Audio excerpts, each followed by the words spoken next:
Hello, my name is Ryan Harp, and this is going to be week 6 of FTE 211. For this week's assignment, we're going to assess the sear and hammer fitment of the 1911 that we were given from class. Next, we're going to use a random number generator to select 3 parts. After that, we'll talk about the fitment of those 3 parts. After that, we'll assess any work that could be done on those 3 parts to give some improvements. The next step is going to be to polish the trigger, disconnector, sear spring, hammer, and reassemble and assess any improvements that were made in the trigger from that. The 5th step is going to be to perform a dry and dummy functions check. And then step number 6 is going to be performing a drop test. First things first is safety. Got to ensure that we've got a safe weapon. So no source of ammunition in the weapon. We're going to verify visually and physically no ammunition in. Allow the slide forward and release the hammer. All right, for step 1 of the video, we're going to assess the sear and hammer relationship. I've got this jig from Brownells, which allows me to set everything up and lock the sear into place. And we can see from looking at this, on our hammer, it doesn't look like we've got a good 90-degree angle. It looks like we might be a little bit plus 90, maybe 91, 92 degrees. Also on the sear, we do have I'd say, neutral-ish engagement, but when I get done polishing the sear, we're going to end up with a neutral engagement, but with a little back cut. So we can see right there, so that engagement surface is really, if I could keep it in focus, there we go. So that engagement surface is good, but we would like to make it a little bit better, and like I said, that surface looks like it's plus 90, so we'll work to get that honed in and make for a better surface. All right, so the first number that we came up with is going to be number 4, so the slide and frame fitment. So when we're talking about the slide and frame fitment on this gun, we've actually got a pretty snug slide and frame fitment. We don't have any wobble.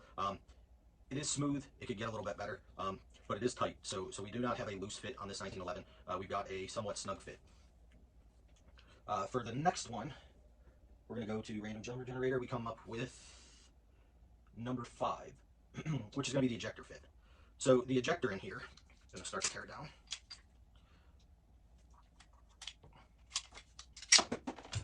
So the ejector in here, our ejector has been stamped pretty good. I fired it a couple of times. We've got a nice angle to our ejector.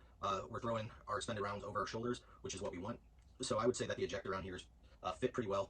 No loose parts, just in there very tight, very snug, and then pinned in well. So the next number in our random number generator is going to be number 13, which is our grip safety. So the grip safety in here, there's a little play.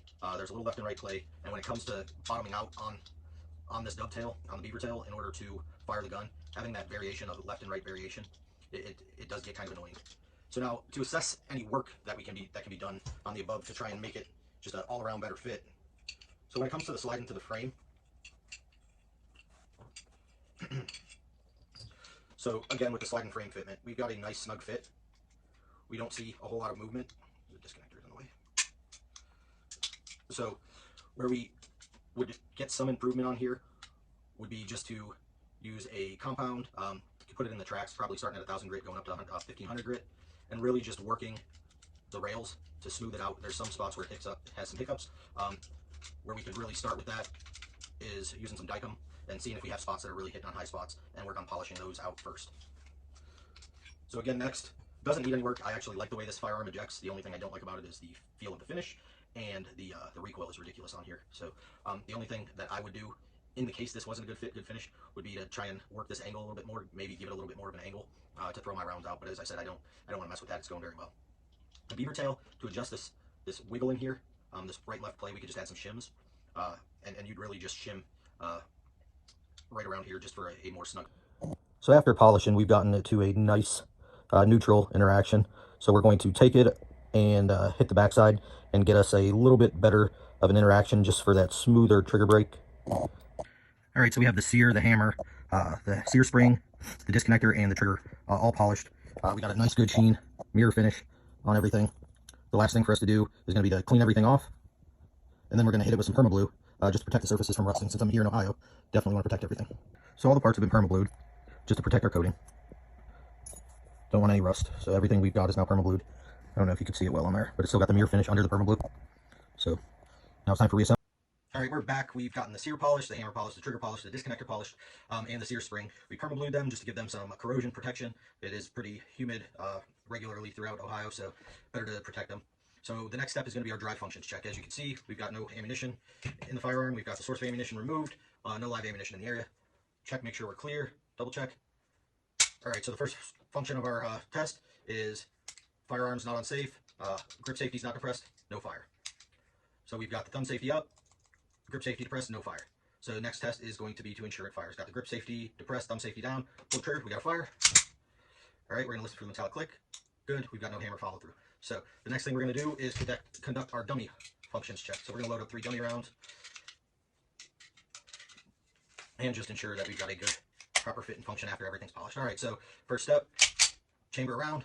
So fire, pull the trigger, release, fire, pull the trigger, release, fire, pull the trigger, lock back. All right, so we've got no malfunctions coming through our functions check.